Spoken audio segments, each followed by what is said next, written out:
Hello, everyone. Welcome back to Down on the Sidelines with the Dots podcast. Here on the home sideline at Lakeley University, we have me, Matt Carley, aka Matty Icy. And welcome, folks, here on the away sideline here in Stevens Point. As per usual, we have Brett Stockoff, a.k.a. 99 Bretts, a.k.a. Brendini. Brendan Retzloff is here. It is episode number 7 of the Dots podcast here in season 2. And boy, do we have a pretty big one for you. Matt was kind of flexing off a little bit there. And speaking of flexes, Matt's going to be talking about a pretty interesting, pretty grand story that he has that will be taking place on Sunday. We'll get more into that later, but we'll also break down our game recaps from week 3 in the league. And also, there's a battle of a couple of 0-3 teams, actually 4 0-3 teams in the league. See who's going to turn out on top after this weekend. And everybody knows it's the big story in the news, all throughout social media, all through the media. It's number 87 and 1989 combining into 2. That is T Swift and T Kelsey. And we'll also be breaking down our rankings for week 4, one of our best segments on the show. We'll also talk about the merger between the US and XFL, and we might be playing a couple games of Weddle. Maybe someone will get it in one again. Who knows? We'll find out. And then we'll do game predictions for week 4 as our last thing in the episode. I'm excited to cover this one. I know. So, I guess we'll get I thought I nailed that intro pretty good, by the way. You did damn good. You did darn good. Dude, I appreciate you, bro. Alright, well, I guess the first thing I shall address is... Do you want me to kind of rile up the audience for your... I mean, if you want, yeah, you can. Alrighty. So, I did just nail this intro, but we're going to do another introduction. Our top story is... This is like a more personal event going on. People are going to be like, oh, it's not Taylor Swift and Travis Kelce. No, this might be better than that on both ends of the equation here, because one specific somebody, aka the guy on the other side of the screen who's adjusting his camera, is going to none other than the state of Minnesota to play some football. You want to break it down for us, Matt?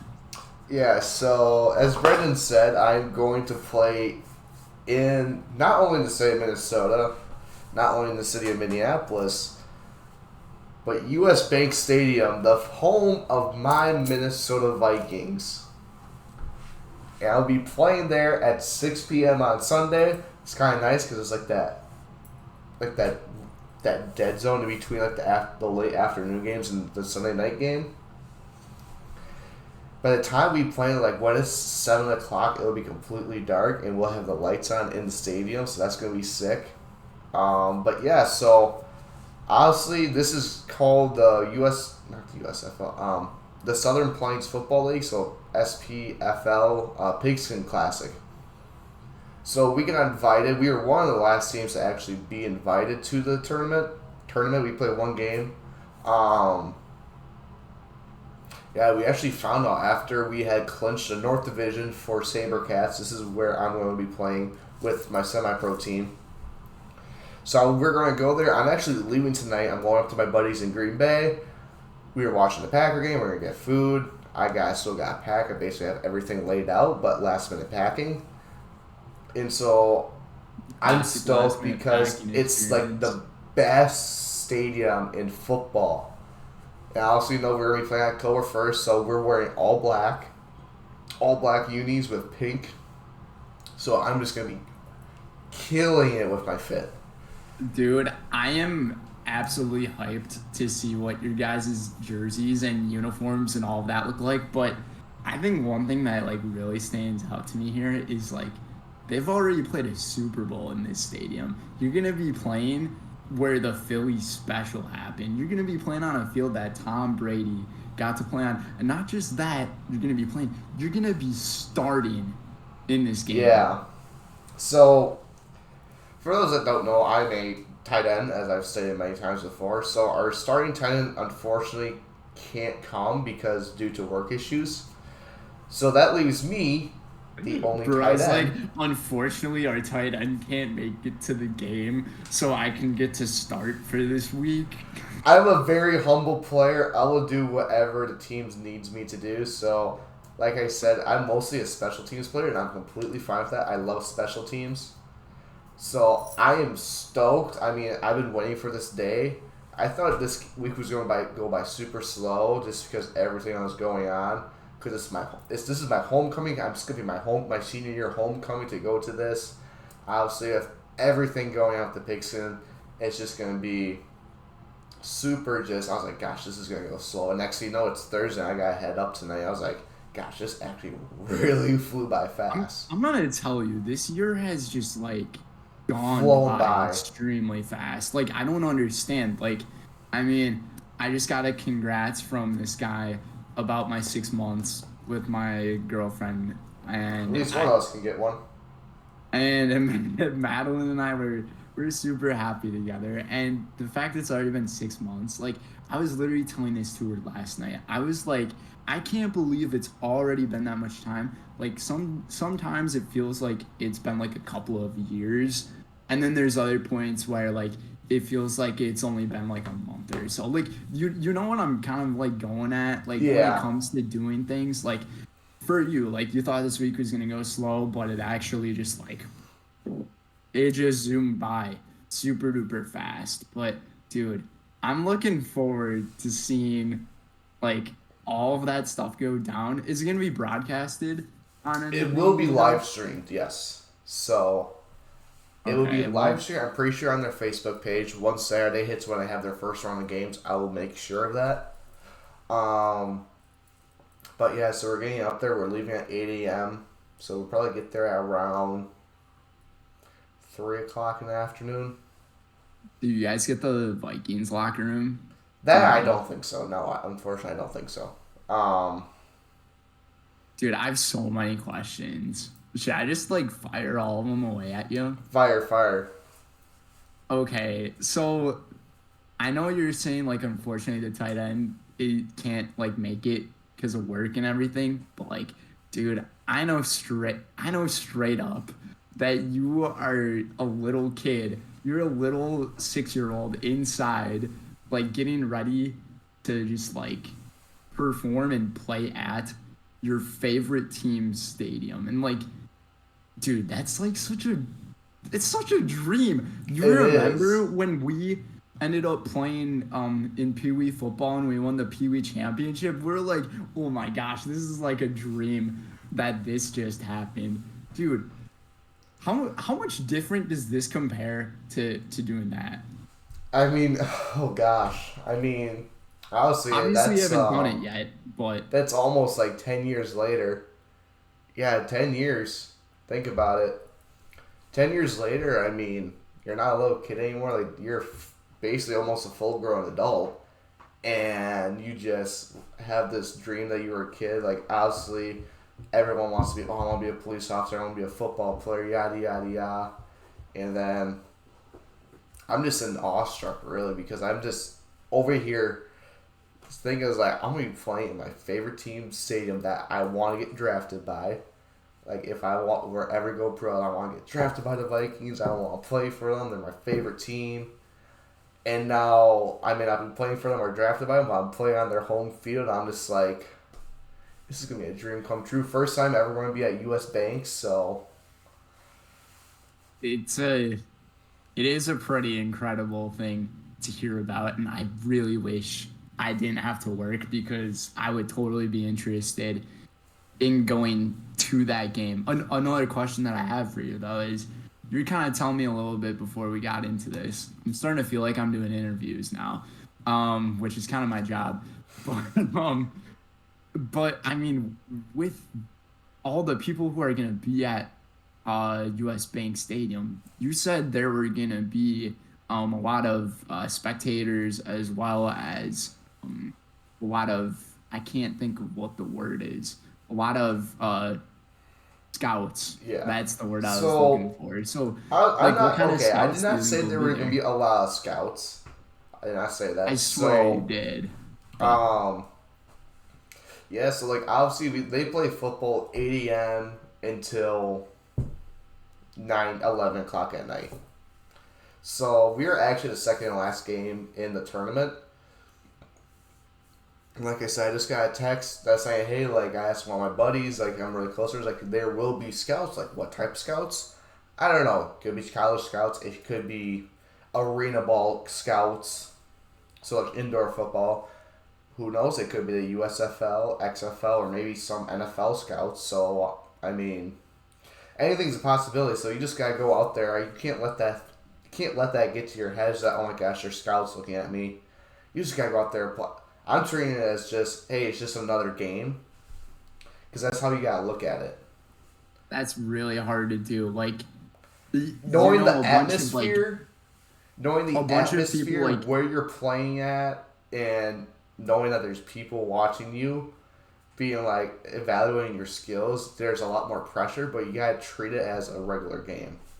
yeah, dude. It's like I mean, when we like ever watch the Super Bowl, a bunch of the teams like they kind of go over their own thing, but the media absolutely hypes it up. I mean, it is an extremely hype event because you have over 100 million people watching this football game. Obviously, you're not gonna have 100 million people watching the football game that you're gonna be playing in, but I think it's a good thing that you're saying that. You just have to see it as a normal. Looks like a granny or a librarian. Um, but like see a bunch of normal things with it just being a football game. Like you just play on a regular field. Like I don't understand how you can try to keep that mentality. It must be once that breaks for you. And I don't know if this was what it was like for you when we played in our Pee Wee championship game. Did when we played in that did that game to you feel like a normal game? Oh gosh, I mean, that's over 10 years ago. I can't remember, but I remember is like you get all nervous because like oh it's a championship game, but once that first play hits, like all the nerves go away. It's like all right. And also, that game meant a lot to us because we had lost to that team, and obviously, like the team that we're playing, it means a lot to a lot of my teammates because they came from that team because of what they did to our head coach. So, excuse me. So it's like it means a lot more to a lot other people. It's just more than playing in the football game. To unlike me, where it's like, oh my gosh, I could play. To them, it's like personal business.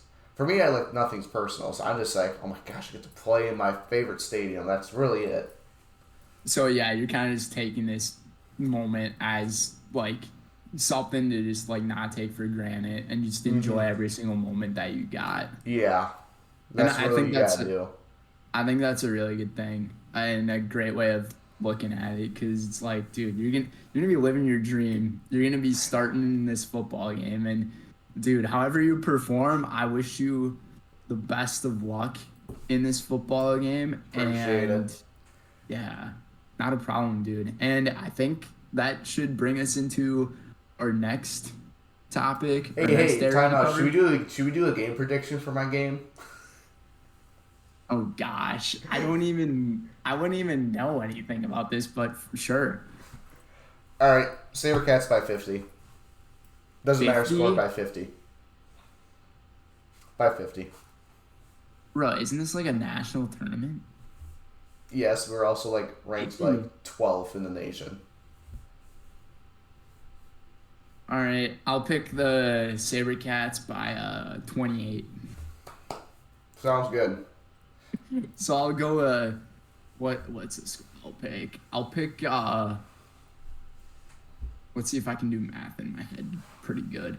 I'm going to go with 49 to 21. I think that's 28-point Yeah, it differential. is. That is That's 28-point differential. I'm going with that for my score. I'm gonna go over 60, under 14 for the other team. Okay.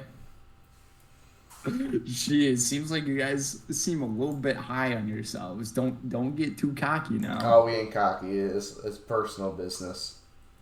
Oh, I was gonna say something else though too. Since this is a tournament, what happens when you guys win? Or Oh, if you win? so they say tournament, but you just play one game. Oh, okay. Yeah, Interesting. they say it's a tournament, but it's they call it a tournament because there's so many teams coming. That's why, but it's just one game. Gotcha. And I wouldn't understand why it's called a tournament then. That's up to them, not me to judge. So let's go into our week 3 game recaps. I mean, we're gonna fire these pretty quick. We are going to. Oh gosh, can you please load? There we go. Yeah, we're just gonna go over the scores. We had a very good week this week. As you remember, we did not choose a lot of different. Oh my gosh, why is there such a big gap? We did not choose a really. We didn't choose a lot of different teams. Yeah, that's right. Except for like our last game. I think every single game that we picked last week was the same except for the last game. I think so. So yeah, it was because I went 12-5 and you went 13-4. Wait, that doesn't make any sense. I can't go 13-4 because that's 17 games. There's only 32 teams in the league. Something ain't adding up here, Matty Ice.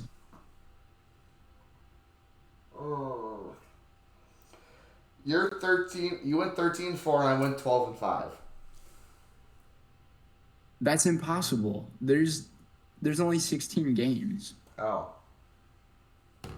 Well, then I went 11-5. There's 32 teams. Divide that by 16. That's 2. Oh yeah, hold on. I filled in the thing for week 4. My bad. Also, I have some. Oh, okay. So this just came on my ESPN. So Jettas is tired of trade talks. Justin Jefferson said he's tired of hearing that 0-3 Vikings are looking to make trades with him next season in mind. We are not going to do that because if we did, we are stupid. Sorry, that just popped up. That was very random. Alrighty. So, once again, we're going to break this down. There were only 16 games that were played. So, I went 12-4. I believe you went 11-5. Yes, sir. All right. The Thursday night game. The Niners at Giants. The Niners won 30-12. I think everyone saw this one coming. Yeah, that game was absolutely no surprise at all. We both had the next Niners. The next game that we got was the Falcons and the Lions. The Lions ended up taking this one 20-6. So it's going to be interesting to see tonight's football game, which that will be one of our last predictions that we do at the end of our show. But since the Falcons beat the Packers and the Lions beat the Falcons in a pretty good manner, we'll see what happens. All right. Chargers beat the Vikings 28-24. That was a very hard game to watch. I feel bad for Kirk Cousins, dude. Like, he is actually a really good player. He's putting up MVP numbers right now, and it's just we have turned over the ball 11 times in 3 weeks. You guys have the quarterback with the most touchdown passes and a wide receiver with the most receiving yards. Not only with the most touchdown passes, with the most yards thrown. He leads the leading receiver and the leading QB lead both statisticians in passing and receiving. Sounds like there's a little bit of a problem with the defense there, eh? Yeah, it seems to be the thing. All right. Next game, though, was the Green Bay Packers beating the Saints. Epic comeback in fourth quarter. Down 17-0, scoring 18 unanswered points, 18-17. Final score, Jordan Love. In Love we trust. All right. Texans at Jaguars. The Texans pull up the upset here with 37-17. I mean, this one was a very weird one because we both said that, because I was riding high on Jaguars. Now I'm not so sure about this anymore. Dude, you've been glazing the Jaguars, and I've said this the last few weeks. You've been glazing the Jacksonville I Jaguars, have and them. like, I just don't know right now. I understand that your hopes for Trevor Lawrence are high because of how he played last year. I even said the same thing about him being with Doug Peterson, year 2 under him. Kind of would have been like Carson Wentz on the Eagles, but turns out it hasn't really been working that well. But we'll see if they turn things around. Our next game, though, Oh man, no! Oh no! The I'm absolute dumpster sorry for the fire. Denver Broncos, man. The Dolphins ended up winning that game 70-20 over the Denver Broncos. The Oh no! Dolphins benched their starters going into the fourth quarter of this game. Did you? I believe they were up 63-7 or something like that with Yeah. like 11 minutes left in the game. Did you see that Mike White threw 2 passes? One was a touchdown, and he scored like Yeah. 15 And he had fantasy more points. fantasy points than a bunch of other He had more quarterbacks. like than Zach Wilson, Bryce. I don't know what was Bryce Young, but They he probably has. There was like 7 or more. He had more of. It was ridiculously stupid. I saw that same story you're talking about. That you got to feel bad for the Broncos, man. That ride is most certainly not Dying. riding anymore. Yeah. Next we got the Titans at the Browns. The Browns did this one really good justice, 27-3. I mean, Browns, they would be 3-0 if their defense or offense would have kept up with Pittsburgh. So this could And be interesting for the AFC North. I'm really liking the things out of the AFC North right now, especially we'll talk about Cincinnati in a bit, but it seems like they're kind of back. But the Titans, I believe they've only scored 1 touchdown this entire season. Yeah, that It's was last week. been really dead quiet for Tennessee Titans, and if you're a fan of that team, you have to have a bunch of concerns going on right now. But our next game, why am I getting all these blowout games here? The Buffalo I Bills just had a defeated. 27-3 game. Bro, this is worse. Bro, 37-3, the Bills over the Commanders, and the one before that I just did was 70-20. Yeah, then you had 18-17. All right, that is because it's my Packers. So, but the Bills ended up winning that one. Josh Allen seems like he's playing a lot better. And interestingly, ever since he was in that one Pepsi ad where he put that hot sauce in there, Oh my gosh, I he's saw been that for the cooking. first time. That is He's been cooking. weird. But anyways, yeah, final score 37-3. Anyways, yes. Oh, that's the wrong thing. Next, we had an overtime thriller. The Colts at the Ravens, upsetting the Ravens 22-19. And if you saw this game, Justin Tucker actually missed a 61-yard field goal to end it, and it came up short. Yeah, I did end up seeing that play, and I think it was the weather that had to affect it a little bit because it was a Maybe. little bit rainy when they were there. But hey, the Matt Colts, Gay- man, Matt Gay, Matt Gay. I think he was 5 for 5, and all 5 field goals were over 50 yards. That's a really impressive That's a performance super right there by a impressive kicker. stat. I would say he probably went up for special teams player of the week in the AFC. He did. Yeah, but don't give up on these Colts, man. Anthony Richardson, even though he was injured, Minshew Mania, baby. Minshew Mania is Yes, back. sir. Anyways, New England Patriots ended up going into New Jersey to play New York Jets because that's where the Jets play. Patriots ended up winning 15-10, no longer without any wins. Yes, they're 1-2. I was trying to find my wording on how to say that, and I figured it out. Good job. All right. Next, we got this Carolina Panthers who went to the 12th man in Seattle. Seahawks came on top of this one, 37-27. Actually, it was kind of a close game for a while, and then the Seahawks just took off. And I didn't really get to see much of any of this game, but I did see Geno Smith put up some pretty decent fantasy numbers for my team, so I was very happy. But Oh, I got another blowout here for you. The Chicago Bears winless going into Kansas City, where everyone was going nuts over. Yeah, you already know it. It's the couple, the T Swift T Kelsey combo, and I'm gonna tell you, Kansas City is gonna be a pandemonium of a place to go to in a couple of weeks for me. I don't know if you've seen how much the ticket prices have risen, but the Chiefs won this game 41-10. Justin Fields, you suck. You really do. Next, we have the Dallas Cowboys, who went to Arizona Cardinals, and the Cardinals pull up the upset 28-16. Ride the L, Dallas, because Josh Dobbs is your father. Anyways, the Steelers ended up playing the Raiders on Sunday Night Football, and oh boy, this was actually a pretty good football game. Steelers ended up winning 23-18. I didn't get to watch much of it, but I did see a lot of Steelers posts on social media where, like with Vegas, how they have the spherical building. Boy, and it was pure yell. There were so many terrible towels. And I noticed that too. Like the entire stadium seemed like it was more Steelers fans than Raiders fans. But as I was referring to about the spherical building, do you know Drake and Josh, right? Yeah. Yeah. So in one of the episodes, Josh ends up like getting this gaming system, and I can't remember what the name of it was called, but he's like, it's spherical. Oh yes, I know what episode you're talking about.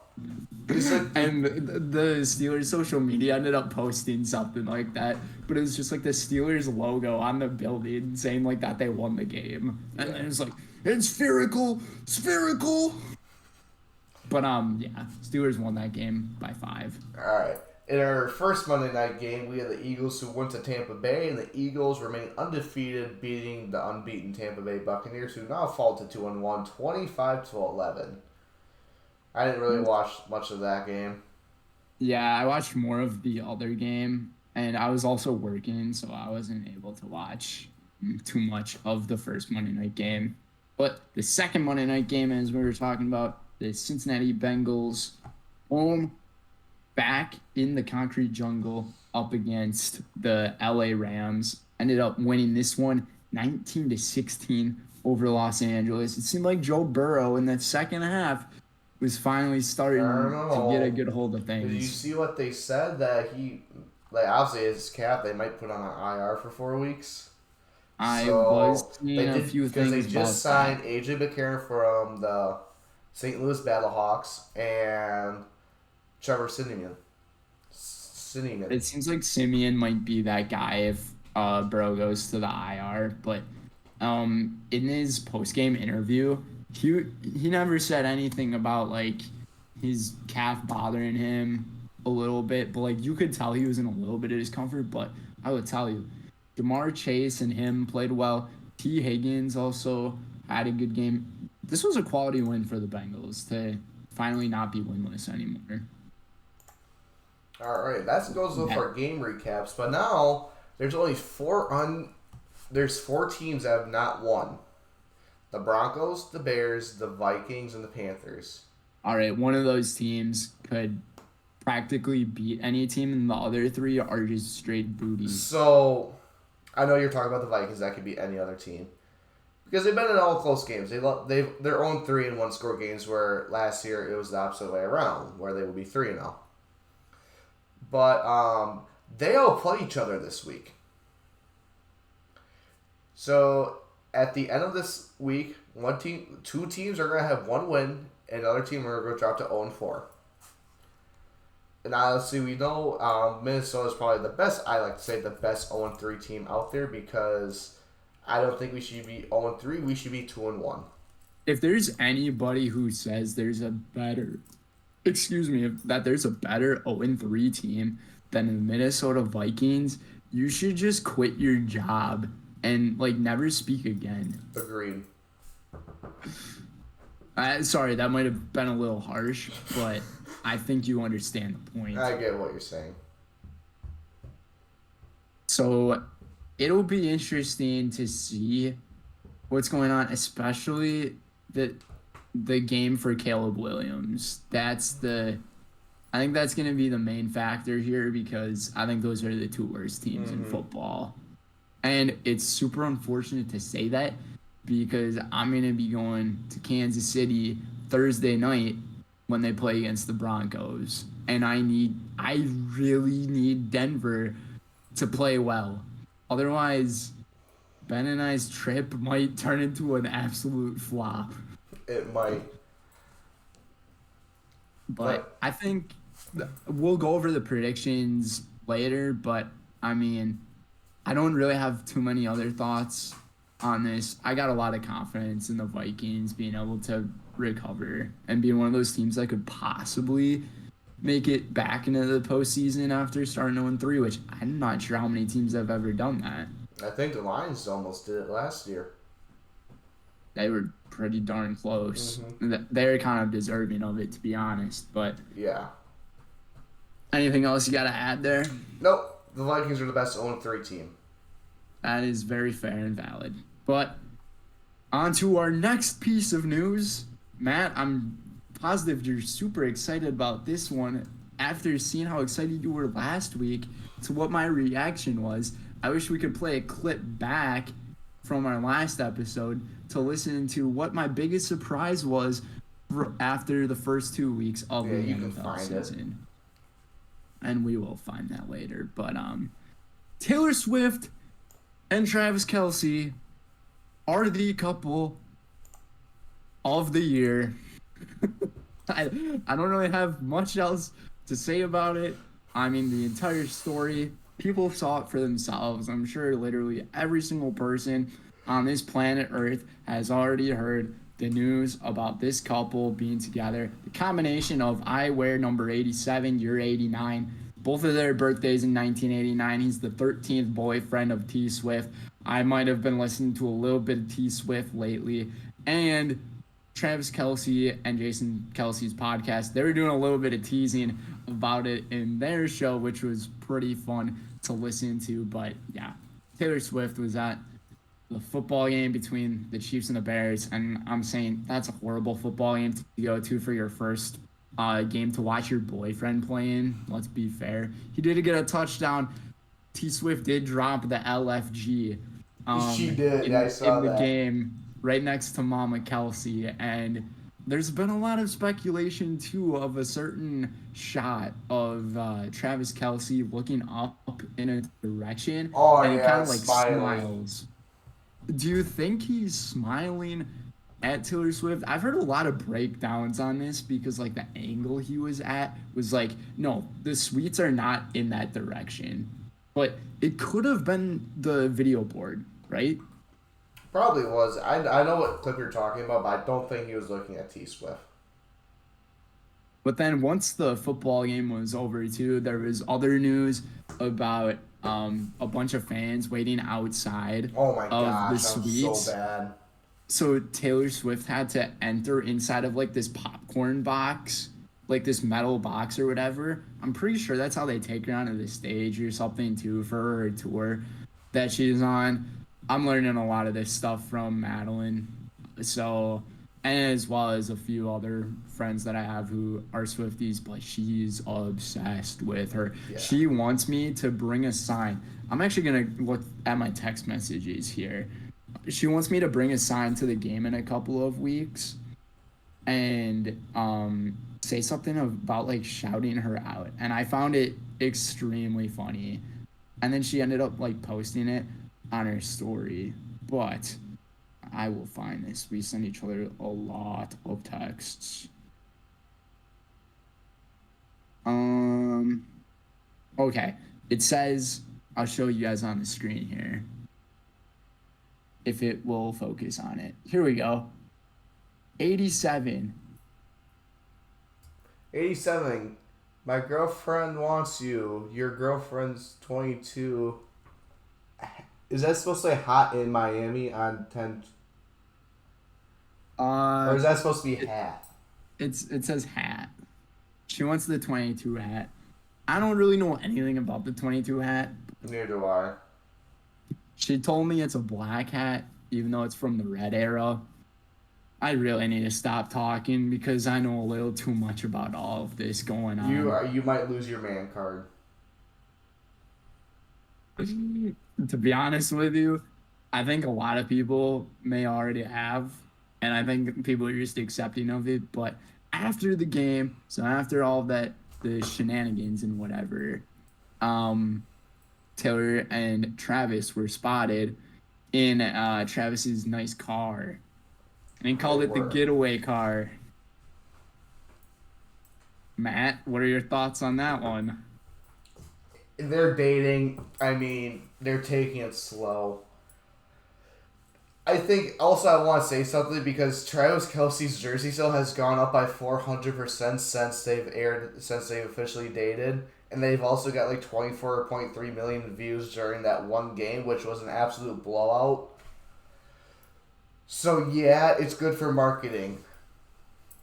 Which I was saying that last week, and my point has proven to be 100% factual and true. I'm not saying I predicted the future. I'm not Tony Romo.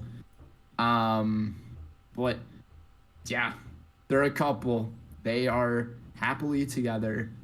Unless this could be a PR stunt. But I don't think it is. I just saw pictures recently of Taylor having her arm wrapped around him at a bar. So I'm going to say that this is becoming 100% true. And I would also be interested to see a documentary on the Kelce family. I think that would be, or not like a documentary, but like their own TV show. Because they did have a documentary after one of the Thursday night games, which I found to be pretty good. But congratulations to the happy couple. Mm-hmm. Yes. Which, moving on to our next segment, because I don't have anything else to say. The best segment. The best segment of the day. The show, the baby. best segment of the episode. Woo-hoo! Our power rankings. So, would you like to do the honors to reveal your top 10? We'll just go through them real quick, give us our honest opinions, and I'll go and I'll explain everything. Yeah, so once again, like our top 10s, I mean, we do this every week. We check out the ESPN top 10s, which we'll break it down really fast for you. ESPN has the Niners at 1, Dolphins at 2, Eagles at 3, Chiefs at 4. Pretty much no surprise over there. Bills at 5, Cowboys at 6, Ravens 7th, Lions 8, Browns 9, and the Seahawks at 10. So I will start with my list. I'll go from 10 all the way up to 5 here, and we'll kind of just like quick fire all of these ones, and then I'll explain them. So coming in at my number 10, I am putting none other than my good old, I got faith in Jordan Love, Green Bay Packers, but just ahead of them at number 9, this is why I'm super hyped for this matchup tonight. I got the Detroit Lions. I think tonight's game might be the best game of Week 4. I think it might be the best Thursday night football game ever. It could be. It really could be. And Lambeau's going to be rocking. You already know it. But coming in at my number 8, I got the Baltimore Ravens. They just lost to the Colts. What can I say? I dropped them a couple of spots from last week. They're still 2-1, so they're still sitting pretty good. And let's be honest, there's only a couple of undefeated teams left in the league. So if you think about it, there's a lot of teams in the league that could beat anybody. And the Ravens are one of those teams right now that, like, I don't know where to put them, but I see them as a top 10 team just with the amount of leadership that is involved in the team. And I think their defense is also pretty great. I mean, they only gave up 1 touchdown last week, but they still lost. Coming in at my number 7, I have the Buffalo Bills. I'm moving them up a couple of spots every so often. This team's starting to figure things out, especially after that week 1 fluke. And then at number 6, I have the Dallas freaking Cowboys. I ended up putting the Cowboys at number 6 because This, They lost to the Cardinals. yeah, they lost to a team that they shouldn't have lost to. And for some reason, I am now looking at the rest of my rankings. I somehow have the same team in here twice, which I did not mean to do that. So this might look really stupid. And it is going to look stupid. So I did not mean to have the Bills in there at number 7. I think I meant to have the Cleveland Browns at 7, actually. So we're gonna recorrect this. Coming in at number 7, I have the Cleveland Browns. That they've lost one game this year, and it was to the Steelers, and it was such a brilliant game on Monday Night Football that was. But losing Nick Chubb, their response to losing him has been really good so far. Deshaun Watson had that one fluke play this past week where he threw the ball backwards like 10 That yards. was so funny. That was so funny. I'm sorry. It was pretty hilarious. Yeah, I definitely meant to type the Browns in there at number 7 instead of the Bills. But other than that, the Browns played well. They only gave up a field goal last week. So their defense, Myles Garrett is such a great guy to build off of with their defense. So I'm happy to put him in there at 7. So breaking down 10-6, Packers, Lions, Ravens, Browns, Cowboys. From 5 to 1, I got the Bills. I already explained about the Bills. I think they're playing a lot better than they originally did. And I think that Pepsi commercial that Josh Allen's in is really doing the trick. Coming in at number 4, I have the Kansas City Chiefs. They played a bad team.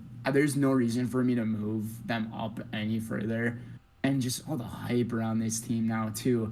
It's just wild. I expected them to win by more points, to be honest with you. If they would have won by maybe like close to 45 points, then I would have moved them up a spot, but I just couldn't do that. Coming in at my number 4, I have the Philadelphia Eagles.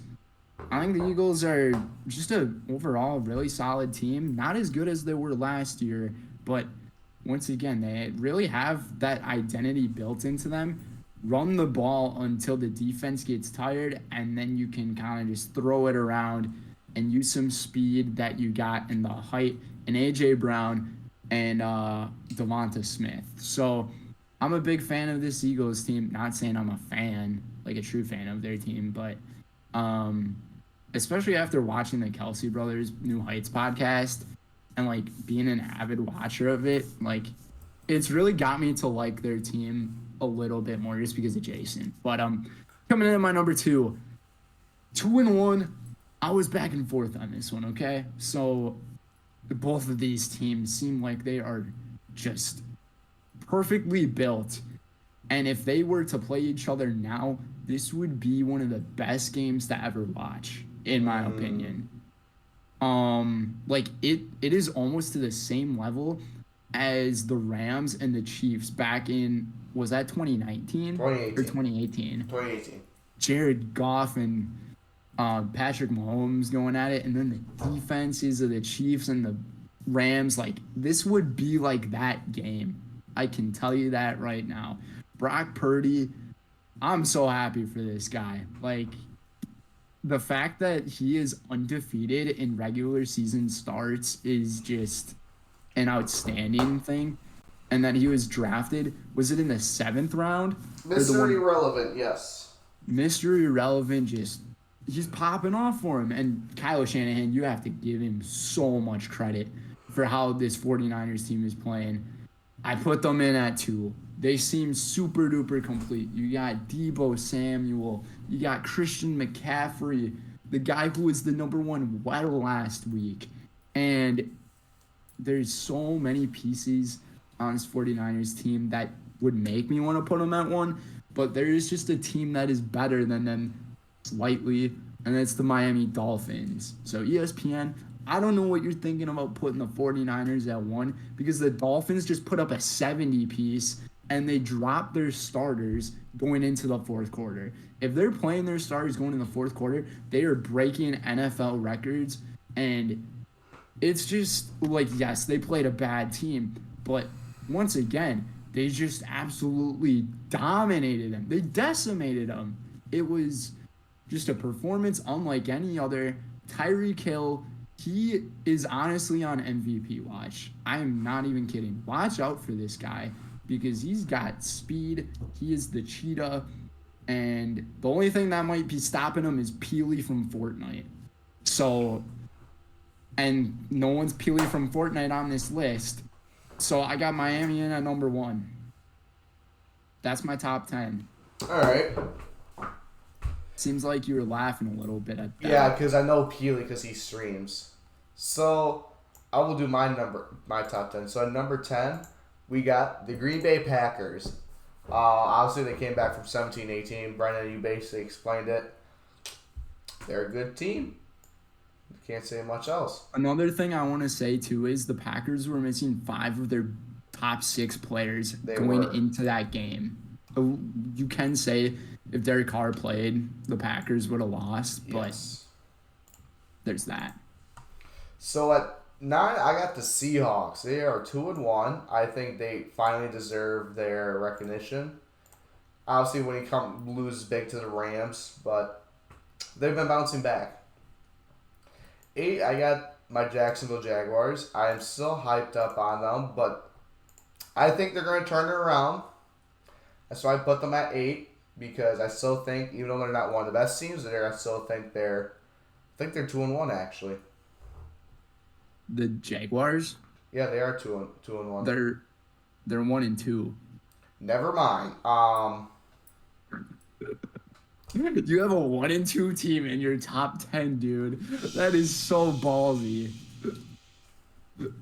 At 7, I got the Lions. The Lions played really good against Atlanta, only laying up 6 points. And like I said, this is going to be a good game tonight.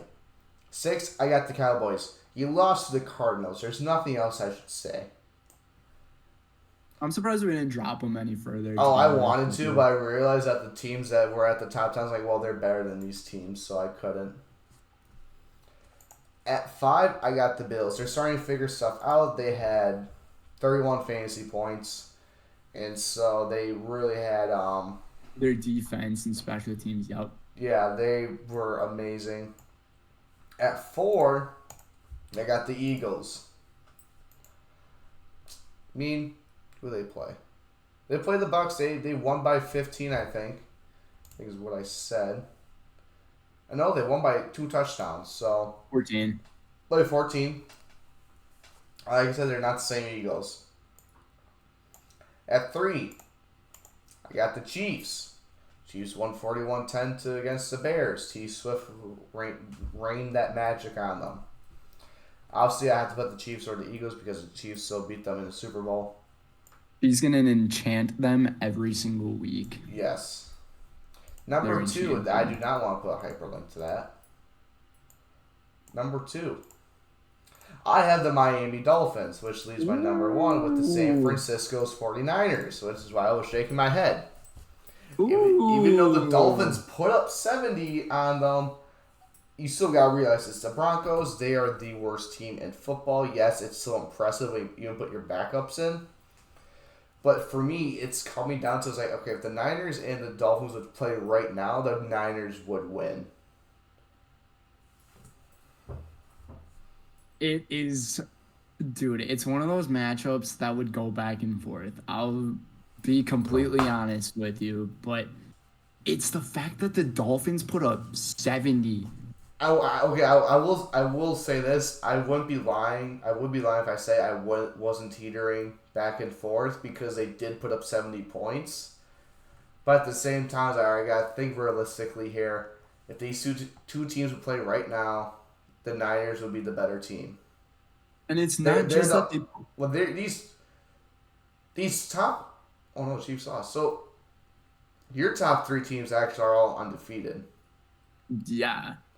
Because I feel like that's fair. If you have undefeated teams in the league, I might have accidentally said there were only 2 undefeated teams. There are 3 undefeated teams. I'm pretty sure I did say 2, but bro, the Dolphins did this without Jalen Waddle. They did. And I don't think they had Jalen Ramsey either. So No, I Ramsey's mean, out till Christmas, so yeah, they've been playing defense. him. Like you look at this Dolphins team, Jalen Waddle and Tyreek Hill they can be very comparable to Oh each other. yeah. If you look at how they played last year, their numbers were pretty darn close to each other. I'm actually gonna take a look at this because I want to say both of them had about like 9 or 10 TDs last year. Mm-hmm. But I think it's a really close back and forth between these two teams. Well, they have the fastest team in the league. You see Raheem Mostert. And I'm loving how Mike McDaniels is like coaching his team because like he's making the entire strategy be based on speed. And I love how no teams are like realizing what's going on and how good they are. Like you see Tua throw the ball down the field, he flicks that thing and he can flick it like 65, 70 yards. He's got incredible arm strength, and this team is just I think they have a better quarterback than the 49ers, and I think that might just be the game changer. If Tua can stay healthy, I think Miami is a better team and can beat any of these teams given any day, any week. Jalen Waddle stats. Let's take a look here. 2022, 75 receptions. Okay, I almost had this right. 75 receptions, over 1,300 yards, averaging over 18 yards per reception, and he had 8 touchdowns on the year. So I was pretty close. I said 9 or 10 touchdowns for each of them. And then Tyreek Hill. I will say we're at the 50-minute marker right now, so. This is going to be a longer episode since we're only filming like one of these per week now. But Tyreek Hill, he had 119 receptions, over 1,700 yards, averaging 14.5 yards per reception. And he only had 7 touchdowns last year, actually. So I love how teams are not realizing what the Miami Dolphins are doing. I find it hilarious. And another thing that I find hilarious, too, is a bunch of teams are trying to block field goals the way that the Patriots did it. I saw the Saints trying to do that. And, like, it's not working. And now you're seeing, like, a bunch of players, like, throw up their own gloves and towels to try to deflect the ball. I think it's very innovative. I don't think it would work, but, yeah. But, yeah. But I will say, you putting the Jaguars at number 8. I know, I'm sorry. Hey, I love your loyalty that you have in the team, but I just think you're wrong. Yeah. I could probably put the Browns there. Some other football news that's not related to NFL. This is it's a very short segment. But we have the USFL and the XFL merging. For those who don't know, the USFL and the XFL are the leagues below the NFL. Most of these are like these are guys that go undrafted to the NFL that get picked up by these teams. And I think they're more entertaining to watch than the NFL games. Because their XFL kickoff rules are so unique in how they go for everything. Because you can either do the 1-point conversion, you can do the 2-point conversion, or you can do a 3-point conversion. So a 1-score game to them is 9 points. And then their kickoff is where the kicker just kicks it, and then you just have a returnment, and each guy is standing 10 yards apart, and then they just go at it, and they just block, because everyone's just downfield already. I think that's super cool. I think the NFL should do that, because with the new rule now, the NFL, that you can fair catch anywhere inside the 25-yard line, that's basically a 35-yard touchback. That's 35 yards of field that a player can just give up. It is so bad, dude. I was watching the Pat McAfee show the other day, and I mean, Pat and Connor and all the guys, dude, were just like, what is this rule? This rule is so dumb. There was a player who called fair catch who didn't even catch the ball. Actually, I think he might have caught the ball. It was at the 12 or 13-yard line. Yeah. And I just don't get the rule, dude. To me, it doesn't make any sense. I do really like the idea of one possession games could be like 9 points. Like, I think that makes things super interesting. And it means like teams can stay in it until the very end, you know? And then their onside rules are so unique because onside kicks never work Can't they like anymore. go for it like a 4th and 15 or It's something? a 4th and 15 on your own 35. So you get the ball at midfield. So it's like the same result as a onside, but it makes it so much more engaging. I agree. Like, I didn't really get to watch much of the XFL or the USFL, but I did hear all of those rules and like how they're a lot different from the NFL. And like as businesses and all that stuff, like you gotta do stuff differently in some kind of way. And this is a good difference right here. These leagues just can't reach the amount of viewership and just a higher market as the NFL. But I'm also not sure if like they're officially merging. I think there were just news stories about them possibly doing that. Yeah, I mean, I think the XFL is a lot more fun to watch than the NFL just because I'm gonna have to watch some XFL games then. it's so St. Louis Battlehawks. That's my team. I have heard of them before. Oh, dude, that'd be another fun game. Like, guess the logos of teams and stuff. Speaking of games, We got Weddle. we do. We'll do that later after our predictions. We'll fly through our predictions and we'll do like 15 minutes of Weddle.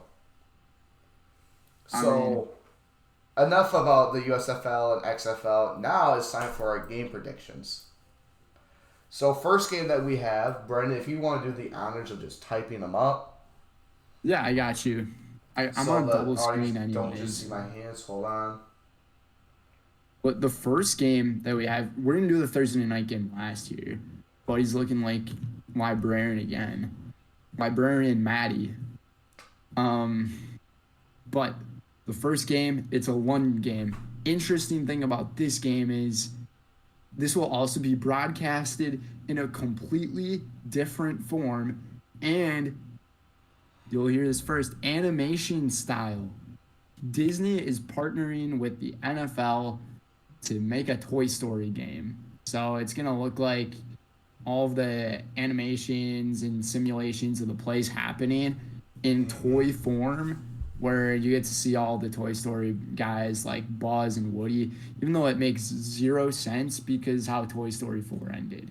But anyways, it's the Falcons at the Jaguars, which it's in London. So the kickoff time for this game is going to be at 8:30 a.m. on Sunday. And after last week, I don't know what to expect in this game. I know what Matt's hoping to expect, but I think after hearing the news about the Texans just like devastating the Jaguars, like making them look bad, I think I'm gonna have to go with the Falcons in this game. Something just doesn't seem right with Saxonville and Duval, so I'm taking Atlanta in this one, and I think it's gonna be a pretty close one. I'll take the Falcons 18-15. That's a weird score. Anyways. It's in London. It's a Toy Story game. Of course it's weird. Fair. I'm going to take the Jaguars in this one. They're always that London team, no matter what.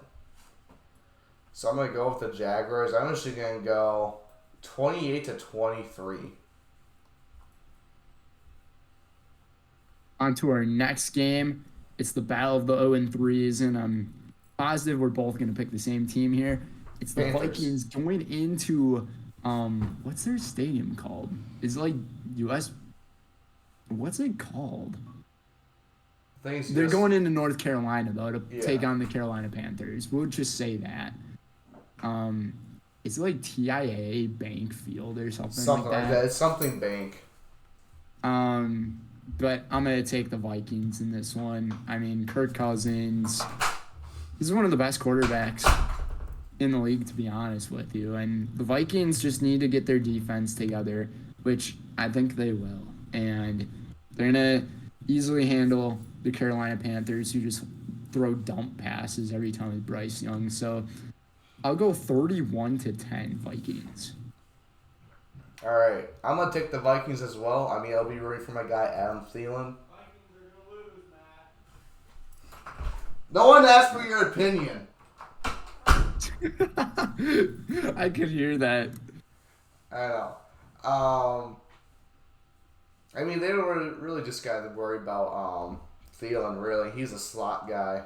I think Daniil Hunter is second in the league for sacks. I think the Vikings are just going to be all over him, over Bryce Young. So I'm going to take the Vikings. Let's go 30-17. Seems like a little bit closer of a game you're thinking. So the next game that we have is the Cincinnati Bengals going into Nashville, Tennessee country to take on the Tennessee Titans. Titans have only scored 1 touchdown this year. And that is a statistic that is not good, especially going into week number 4 of the season. So, and Joe Burrow, once again, could possibly go to IR. But I still got a lot of faith in the Cincinnati Bengals team as a whole. So I'm going to take the Bengals over the Titans 21-7. I think they'll score a touchdown, but only 1. I'm also going to take the Bengals in this one as well. I think it's going to be a lot. I don't want to say demolished, but I think it's going to be a lopsided. Just like they're going to be up 2 scores, they score. They're just going to keep on scoring. So I'm going to take the Bengals 35-17. 17 again. So you're thinking 2 touchdowns from I think Tennessee. If they're going to score, it's going to be from Derrick Henry.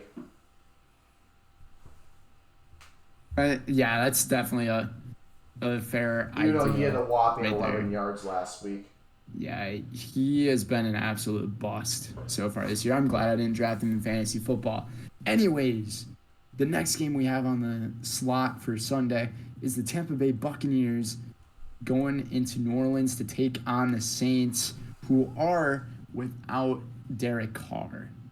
Is he officially ruled out? Because I've heard he's been week to week. I believe he's out. If he's ruled week to week, then he's out. Oh, yeah, never mind.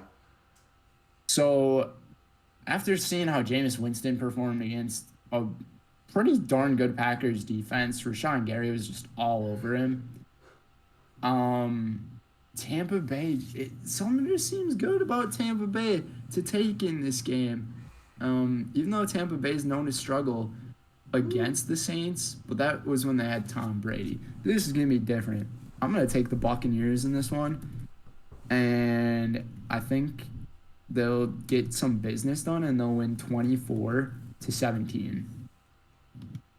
I'm also going with the Buccaneers just because I think they're the better team. They have the better quarterback. I'm going to go with the same score. I think they're going to win 24-17.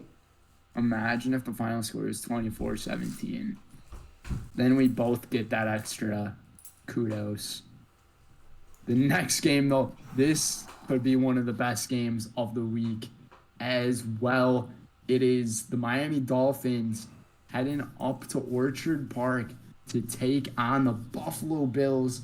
This is also another noon game that will take place, but lots of questions going into this one. But these are 2 really good football teams. Like I said, though, I think the Dolphins can really handle any team that they face, unless it's the 49ers. I could see them going back and forth. So I'm going to take Miami in a thriller of a game. I think this game is going to go in overtime. Just with it being in Orchard, and a Bills Mafia is just going to be loud. Shootout game. 42-35. Josh Allen is going to be cursed again with the overtime curse. See, I'm going to go the opposite way. I'm going to take the Bills in this one because it is in Orchard Park. And I think the Bills defense is going to step up. I think it's going to be 35-24. Wow, Dolphins only scoring 24. I will say one of the key questions for the Dolphins might be, is Jalen Waddle going to play? He's cleared. He's cleared from He's concussion protocol. Concussion protocol. The next game that we have, well, let's be honest, this is not a good one. No, it's not. It's the Denver Broncos taking on the Chicago Bears, two of the worst teams in the league right now. I think the Bears are the worst team. I've heard you say the Broncos are the worst team. It's a very back and forth debate, and you could agree upon both of them. So just because I don't like the Bears, I'm going to pick the Broncos to win this game. And I'm going to pick them to win 21-17.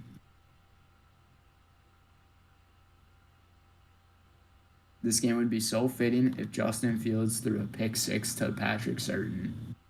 Anyways. I want to take the Broncos in this one. It's the Bears. I believe in Russell Wilson a lot more. They have more weapons. I think they're going to win. I think they're going to put up 28 points to the Bears 14.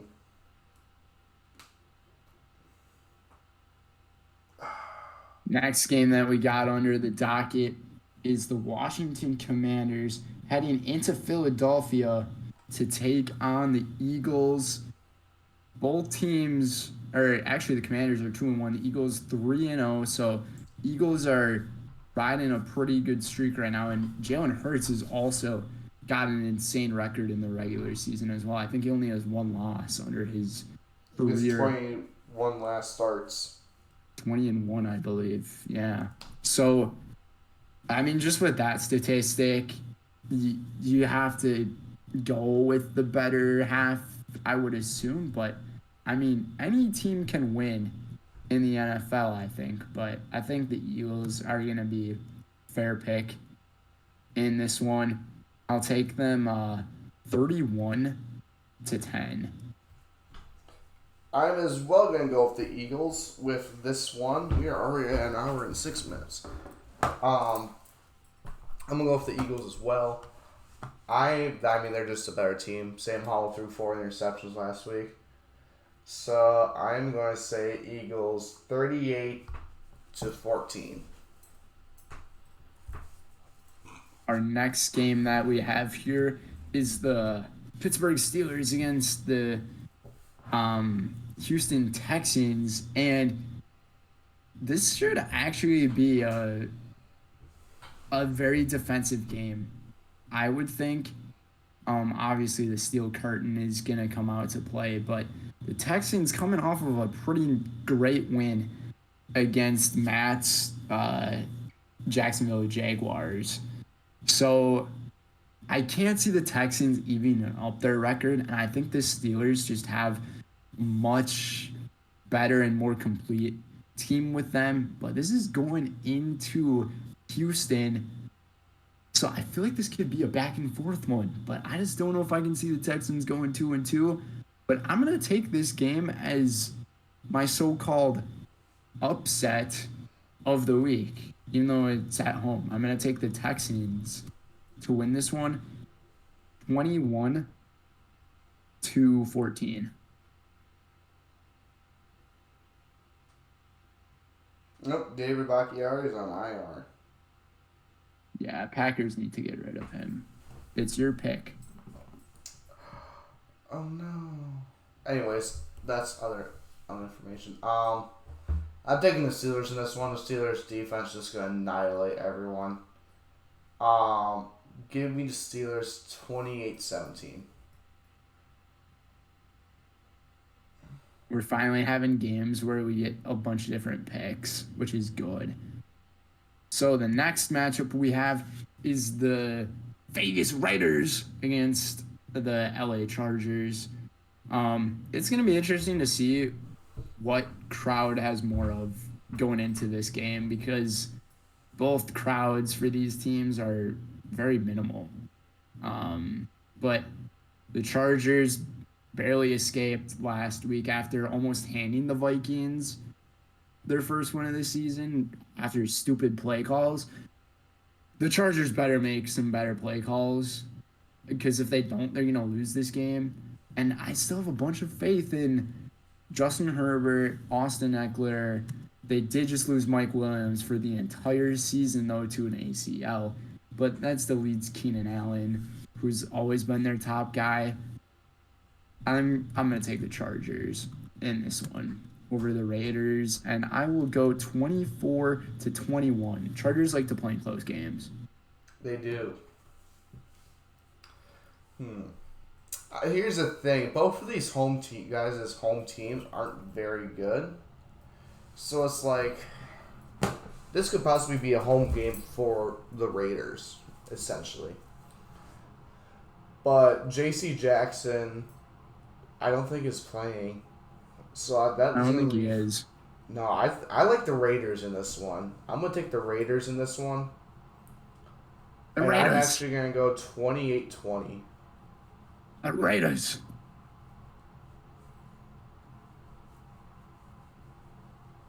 Next matchup here. Well, we've seen surprises before. Can Josh Dobbs be the father of Purdy? Brock Purdy? I am not sure about this one because this is going into San Francisco, and the Cardinals are just not that great of a team. But give credit to Joshua Dobbs for coming in there and performing really well and making every single NFL fan happy, except for the Cowboys fans. So much respect to him there, but yeah, I'm taking the talented 49ers. I mean, what's to say about them? Brock Purdy, Christian McCaffrey, George Kittle, Deebo Samuel, Brandon Ayuk. I mean, just so many weapons on this team, and even on the defense. It's just not fair. 49ers are going to manhandle the Cardinals here 35-10.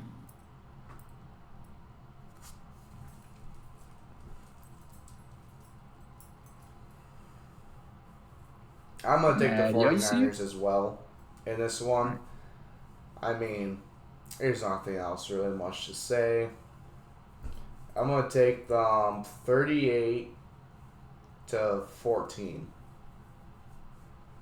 Actually, no, 17. 17. 38-17 49ers is your pick. Okay.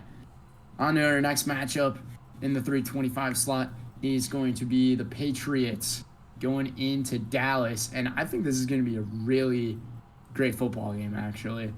I'm going to guess this is a game that Tony Romo and Jim Nantz are going to call. This just seems like one of those games just because the AFC likes, or CBS likes to cover the AFC types of games, but it's also Dallas, so Tony Romo's like, woo, my Cowboys. But like I said last week, I thought the Patriots were the best 0-2 team. They proved to be maybe one of those by winning last week, and I actually think they're going to surprise more people. Again, Bill Belichick is going to show them who's boss, and Mac Jones is also going to be Dak Prescott's father. So I don't know what's up with me saying father today.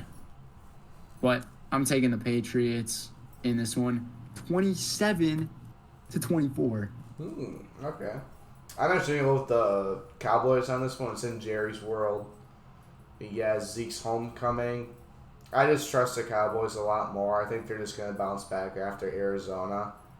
So I think it's going to be a close one. So give me 24-21. We both got a close game for that one. Next game on the radar at 325 is the Kansas City Chiefs heading into New Jersey at MetLife Stadium to take on the New York Jets. In this one, the Chiefs 2-1, the Jets 1-2. Problems with the Jets, though. Who is their guy? It's not Aaron Rodgers anymore for the last 3 weeks. So Kansas City's got everything riding for him. I think everyone, like all the Swifties, are becoming fans of the Chiefs. They might start to become America's team, unfortunately. Oh, no. And Kansas City is just the fair pick right here. So give me the Chiefs in this one, winning, I'm going to say 40-14. Okay, I'm going to take the Chiefs as well, but I don't think they're going to score 40. I think they're going to score at least 30. So give me 33-13. Once again, our scores are slightly close. And just like that, Two more. we have two more games to pick. And I messed up there. The Chiefs and the Jets are actually the Sunday night football game. They are. And this is the Monday night football game. On to the Monday night football game. It's going to be the Seattle Seahawks against the New York Giants. Boy, once again, back-to-back night games taking place in the same stadium. That's kind of shocking to me. But I'm going to take the Seattle Seahawks in this one. I think they're just playing better than the Giants. The Giants needs to step things up. They don't have Saquon Barkley for yet another week. So there's just not too many good things going on with the G-men. So I'm taking Seattle 24 to, we're going to say 13. Not 23, 13. All right, I'm going to take Seattle as well. And I'm going to say it's going to be 24-20. I think the Giants are going to play better, but not good enough to beat Seattle. I will say I was kind of impressed with how the Giants played last Thursday night against the 49ers. They didn't play that good, to be completely honest. The game, so it wasn't very close for like most of the game, but they made it look kind of close. So that's the one thing I was impressed with, that they made it look kind of close. But this leads on to our last game. I think this is the game of the week right here. This is a divisional matchup in the NFC North. The Green Bay Packers taking on the Detroit Lions. This one at Lambeau Field. Kickoff will be tonight at, I believe, 7:15. Lambeau's going to be rocking. We know what primetime Lambeau Field looks like. And I will say it is maybe one of the best environments that there is to watch a football game. There's just nothing like it. And now to the way that these two teams have been playing, I haven't got to watch too much of the Detroit Lions, but they're 2-1. I know they had a lucky win against the Chiefs because Travis Kelce didn't play, and Kadarius Toney doesn't know how to catch a football. But the Green Bay Packers, I didn't get to watch them in week 2. I did get to watch a little bit of them against the Bears, which they're the Bears. Dominant win against them, which was good to see. But against Atlanta, they choked that game. And then last week against the Saints, it looked like everything was just going to go south. But all of a sudden, Derek Carr got hurt, and fourth quarter Packers just showed up, and Jordan Love lit it up in the fourth quarter. He even had a mistake on a 4th and short, and he still recovered from it. So the resiliency that is from this kid, who's only in his first year as a starter, is actually incredible. The Lions, though, Jared Goff has that leadership. He's a veteran of this team. Equinemius St. Brown on that team as well. I know they also have Josh Reynolds, who has been popping off this year. And they even have, I can't think of his face. He's their top guy. Sam Laporta? Not their tight end. He's not their top guy. But just goes to speak, both of these teams have a lot of pieces. The Packers, though, are getting a couple of pieces they need back because it's going to solidify their running game a lot better having Aaron Jones back, because A.J. Dillon, defenses could easily read it when A.J. Dillon was out there. But now that you have a shorter guy who is more speedy, it makes things a little bit more difficult on the defense, which is why I have faith in my green and gold Green Bay Packers They're going to win this one. It's going to be a thriller of a football game, though. I'm going to take them 31-28. In a shootout. It's going to be a good game, and the Packers are going to be in the lead in the NFC North. They're going to be 3-1, and it's going to be great. It's a great week to be a Wisconsin sports fan. Let me tell you, Brewers clinching the division, getting in the playoffs, as well as the Bucks getting Damian Lillard. The Packers, it's meant to be for them. They're winning this week. Oh, you can have nice things. So I'm going with the Lions. The Lions I think, are the better team out of these two. If we're going off my logic, Atlanta barely beat Green Bay. Detroit annihilated Atlanta. Therefore, the Lions are going to win. But I think it's going to be a close game because it is in Lambeau. So, I am going to go Lions. I don't think it's going to be a high-scoring game. I think it's going to be 27-26.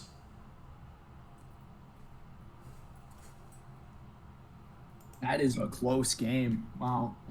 I will put that down. And those are our game predictions for week number 4. Mm-hmm. You know what that leads us to? What does that lead us to, Matt? To our Weddle. Woo! There's no way I'm getting it in one this time. I'll tell you that. But I think it is a good idea to go with a player that is playing tonight. I think we should do that. I like that. So we're going to pull this I will up also here. hop on my computer. So, obviously, you can see, ignore this tab right here. I'm currently in class, but we're not going to talk about it. That's our script. So, who do we want to go with? Yeah, this is the right one, right? All right. You remember the rules of the game, correct? You only pick an offensive player. It's the daily that we're doing first. Yes. So, Green Bay Packers player. That's what I'm feeling. I want to go Detroit. Actually, no, let's go Green Bay because they're the home team. Let's go Christian Watson. I want to go. I was thinking Christian Watson or Jalen Reed. Let's go Watson. I like it. NFC North and wide receiver. Dude. I think it's Justin Jefferson. Wait. It's Justin Jefferson. NFC North. Are you on the daily one? Is it? Bro, you're not on the daily one. Hold on. Because I'm playing the daily one. Hold on. Never mind. You made the same mistake as last week. Sorry, folks. We're on the wrong one. We're just okay, guess Christian Watson, okay? Yes. Sorry, folks. We are fixing this momentarily. Thank you for listening to the Dots Podcast. So, this episode is brought to you by absolutely no one. It's loading for me. All right. After guessing Christian Watson, the player is 24 years old. They're not a wide receiver. They're not in the NFC North. And they're shorter than 6'4". team in their second year. I want to say, who's 24 years old on the AFC? I want to say Calvin Ridley. That could be a very... What number is he, though? He's 0. That's why I think it could be him. Jacksonville, AFC South. Number is higher than 0. It's Travis Etienne.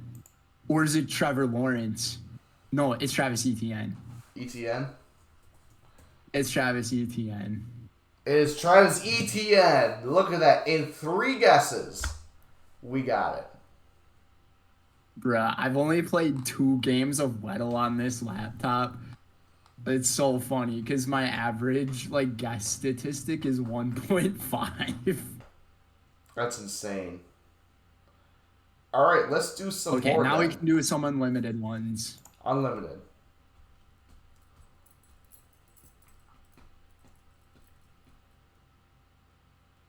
All right, so it picked up where I was at. So it's a wide Okay. receiver. Number is lower than 18. And he's on the Vikings, so he's either a Bears or Justin Jefferson.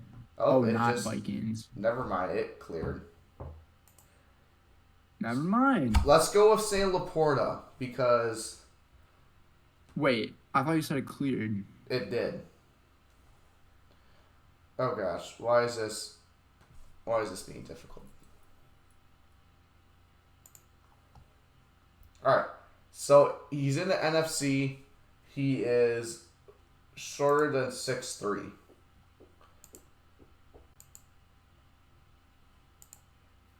Where are we feeling?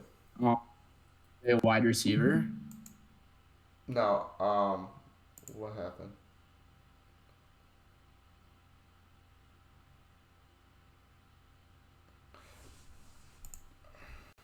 So he's a tight end, but he's not listed, so it might be I a see running it back. now. I see it now. Aaron Jones.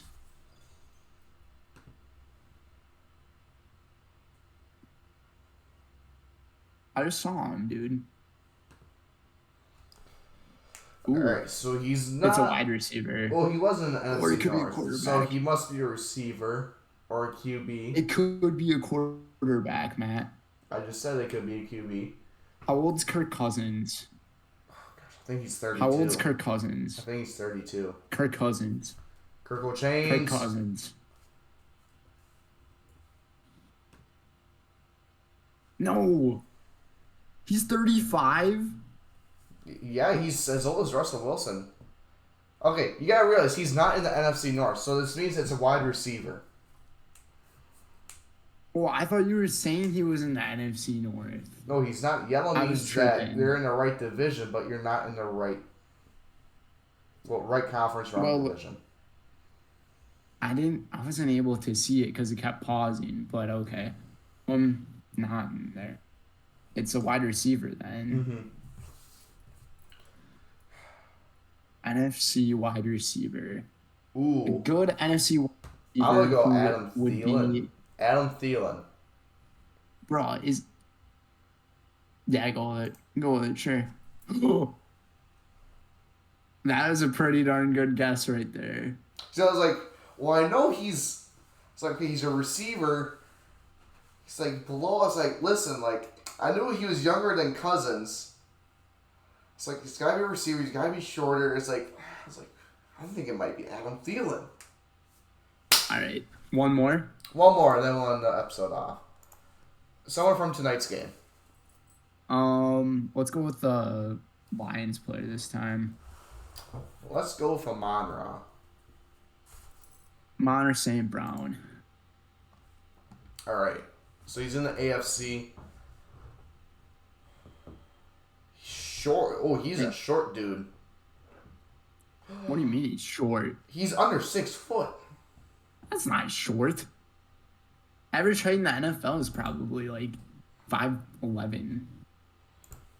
All right. Raheem Mostert. Go with a running back. Raheem Mostert. Yeah. I like that pick. Oh, see, 5'10", so he's a short guy. And it's a running back. Running back in Surprise, the surprise. AFC. Running backs in the AFC who are short. All right. They can't be many. Austin Eckler. He's Is short. he older than 31 though? I don't know. He wears number 30 though. Okay, he's exactly 5'10" again. So we got I the thought north that and is the south to deal with. So if you look at the north, there's Joe Mixon. There's J.K. Dobbins. J.K. Dobbins. That might work. It might be. No, I think Dobbins is too tall. I don't know what number Dobbins is. I think he's 28. Joe Mixon's 28. You got Nick Chubb. You got Najee. Oh, Oh might be my Najee. gosh. Might I be think Najee. Najee's taller than 5'10", personally. I like Nick Chubb Nick as Chubb? a better guess. I like Nick Chubb as a guess. All right, he's in the AFC North. So Is it Joe? Is it Joe is it Mixon? Mixon? I don't think so.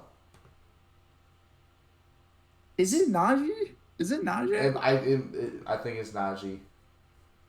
Well, who's the other guy? J.K. Dobbins?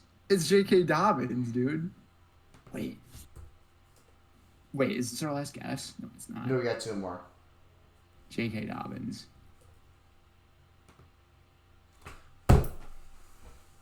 Bro, why were we struck? We were debating on saying J.K. I was like, let's go with J.K. Dobbins. We're like, no, let's go with Joe Mixon. I thought J.K. Dobbins was taller. That's why. I thought he was like 6'1". Yeah, I thought J.K. Dobbins was a taller guy, too. I didn't realize he was only 24 years old. I know. Well, he's been injured all 4 years. One more. All right, one more. It's got to be good. Okay. Player for tonight. Let's go with Packer. Jordan Love. He's a QB. His number is lower than Aaron 10. Rodgers. Aaron Rodgers. Aaron Rodgers.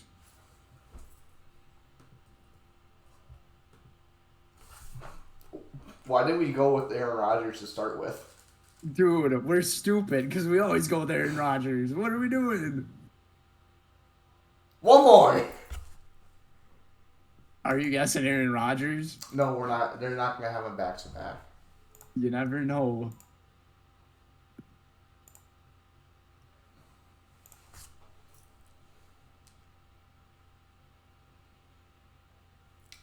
Go with a quarterback again. I think quarterback's a good one. Let's go with Jared Goff. Jared. He's in the NFC. He's older than 28. Not a quarterback. Either a running back or a It's a receiver. low number. So I feel like it could be a wide receiver. I don't think there's too many running backs that have like pretty low numbers. So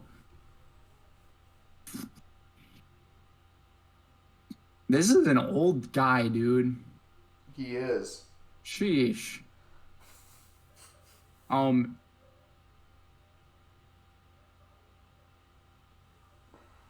can't think of his face. Allen.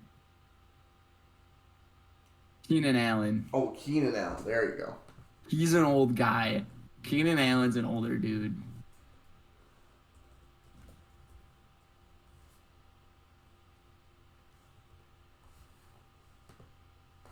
He's a wide receiver, Ooh. but he's younger than 31. He's in the NFC.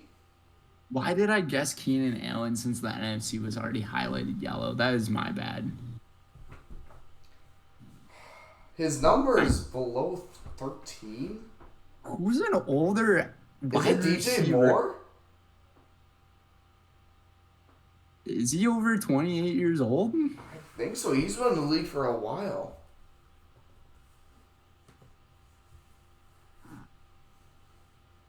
Yeah, I wasn't sure about that. No, you shouldn't have gone with DJ Moore because it's not the North. Oh shit, yeah. Hey, we're a family-friendly podcast Sorry. out here. Crap, yeah. Okay, let's go over the South. Mike Evans? No, he's 13. Mike Evans is tall, too. Can't be Godwin. Could be Thielen again? No, Thielen was 32. Oh, And that's right. He's 19, so that doesn't work either.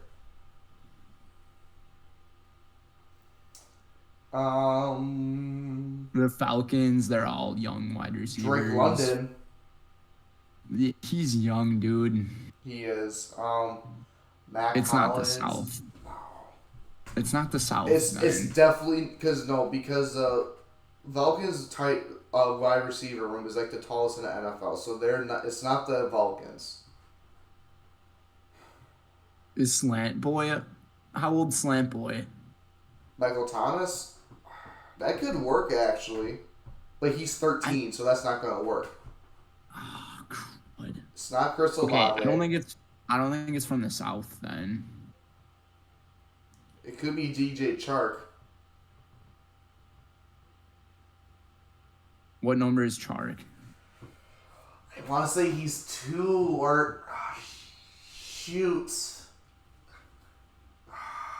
Okay, let's go over a different part of the NFC. Let's go over the East. So, who do the Cowboys have? Brandon Cooks. What number is he? He is a short guy. He is. So that's what It's I'm saying. probably like 5'8". Want to try Brandon Cooks? Because we have 5 more guys. If we get this one, we know it's in either the South or the East. Probably Cooks, even though I think he's older than 30. Oh, legendary. I'm too good at this game. All right. Legendary.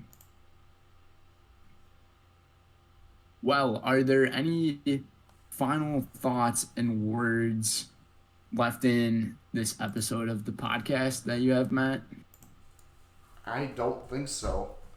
It was a nice little session, as always. I wasn't sure if we were missing anything out of what we were doing, but I think we got everything that we needed to cover for this week's episode. I think we did as well. And I got to start packing. You do have to start packing. I have work in a little over an hour or so that I need to get to. So it seems like it is that time for us to close things out. Here on the away sideline, here in Stevens Point, is your boy, Brett Golf, a.k.a. 99 Bretts, a.k.a. Brendini. Basically, just call me whatever you want. I don't even care at this point. I get called a bunch of different things, but this is Brendan Retzloff here on the away sideline. I'll throw things over to the home. And on the home sideline, it's Matt Crowley, a.k.a. Matty Icy, going to be playing at U.S. Bank this Sunday.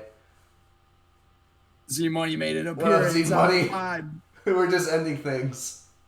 Hello. We're closing the pod. You're closing the pod. We're closing pod. Okay, so anyways, thank you guys for tuning in. We're going to be moving to 1 episode a week. It's a little bit easier on us. And so... I say Weedle.